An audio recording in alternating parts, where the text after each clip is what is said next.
चलिए, अच्छा फैसला है। और एक दूसरी भी चीज है कि नेपाल अब वापस पटरी पर लौटने की कोशिश कर रहा है। कानून व्यवस्था को वहां पर पूरी तरीके से बहाल करने के प्रयास के रूप में आप देख सकते हैं कि वहां की पुलिस से कहा गया है कि अगर इस तरह के कोई भी वीडियो हैं जहां पर कुछ ऐसी लूटपाट दिखती है तो उन्हें भेजें। नेपाल पुलिस ने सार्वजनिक अपील जारी करते हुए देश भर में हुई हिंसा, आगजनी और लूट को लेकर जो भी वीडियो है वो पुलिस को भेजने के लिए कहा है, अपील की है। नेपाल पुलिस का दावा है कि पुलिस उनके खिलाफ कानूनी कार्रवाई करेगी जो लोग नेपाल में लूटपाट किए हैं। नेपाल पुलिस ने एक ईमेल जारी करते हुए इस तरह के सभी वीडियो को भेजने के लिए कहा है। रोहित, क्या जो कानून व्यवस्था बहाल रखने की कोशिशें अब इस रूप में दिख रही हैं कि वीडियो दीजिए, वो आपको सड़क पे भी नजर आ रहा है? अब पुलिस इन कंट्रोल दिख रही है वहां पर?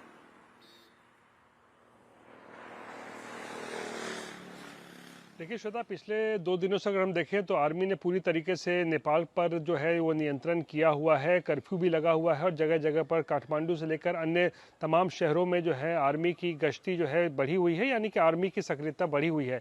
लेकिन अब जो खबर आ रही है कि अगले 25 मिनट में सुशीला कार्की जो है वो सरकार को गठन कर सकती हैं, यानी उनके अंतरिम प्रधानमंत्री जो है वो बन सकती हैं। उसके बाद जो सरकार का गठन होगा, और आज जो खबर आ रही है कि रात से इमरजेंसी भी लागू हो सकता है, तो ऐसे में माना जा रहा है कि चीज़ें और ज़्यादा जो है वो कॉम्प्लिकेटेड हो सकती हैं, यानी और ज़्यादा कड़ाई हो सकती है। क्योंकि इमरजेंसी में जो होता है सरकार के खिलाफ बोलना लिखना सब कुछ जो है वो एक तरीके से कहें तो उस पर प्रतिबंध लग जाता है। तो यानी चीज़ें यहाँ से और ज़्यादा जो है वो चुनौतीपूर्ण नेपाल के लिए हो सकती हैं। तो ऐसे में अब देखने वाली बात होगी कि किस तरीके से लोगों के अंदर जो है वो विश्वास जगाया जाए। क्योंकि अभी भी पिछले 2 दिनों से लगातार देखें तो राजधानी काठमांडू समेत कई शहरों में जो है वो कर्फ्यू लगाया गया है, कर्फ्यू चल रहा है।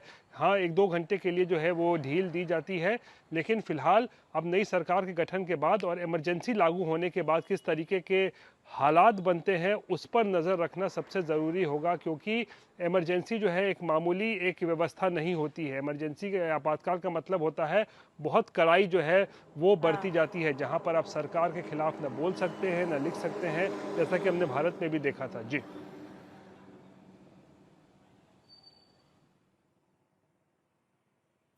वाकई देखना है रोहित, आपने ही जो बीरगंज से जो रिपोर्ट हमें भेजी है वो भी हम दर्शकों को जरा दिखाते हैं, क्योंकि पिछले कुछ दिनों में क्या क्या हुआ है उसकी जो निशान है एक एक करके बाहर निकल रहे हैं।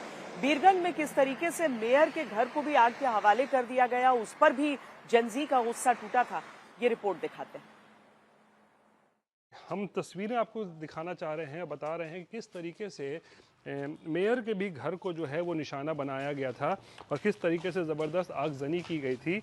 ये तस्वीर हम आपको इस वक्त आज तक के दर्शकों को दिखला रहे हैं, एक्सक्लूसिव तस्वीरें हैं, और बताने की कोशिश कर रहे हैं इन तस्वीरों के ज़रिए कि समझिए कि क्या उस दिन हुआ था। उन 2 दिनों के बीच में किस तरीके के हालात बने थे जब ज़बरदस्त आगजनी की गई थी। हज़ारों की संख्या में जो आंदोलनकारी थे वो सड़कों पर थे, और काठमांडू से लेकर बीरगंज तक। और ये देखिए, हम इस वक्त मेयर के घर के अंदर आ चुके हैं, और ये ज़रूर एक बड़ा सा हॉल रहा होगा, लेकिन आज इस हॉल की आप हालत देख सकते हैं किस तरीके के हालात हैं। सब कुछ यहाँ जलकर जो है वो खाक हो चुका है, और छत भी देख सकते हैं पूरी तरीके से यहाँ जल चुका है, टूट के बर्बाद हो चुका है, और कुछ भी यहाँ नहीं बचा है। और थोड़ा अंदर की तरफ हम आके आपको दिखाते हैं। ये दरअसल ये किचन का एरिया है।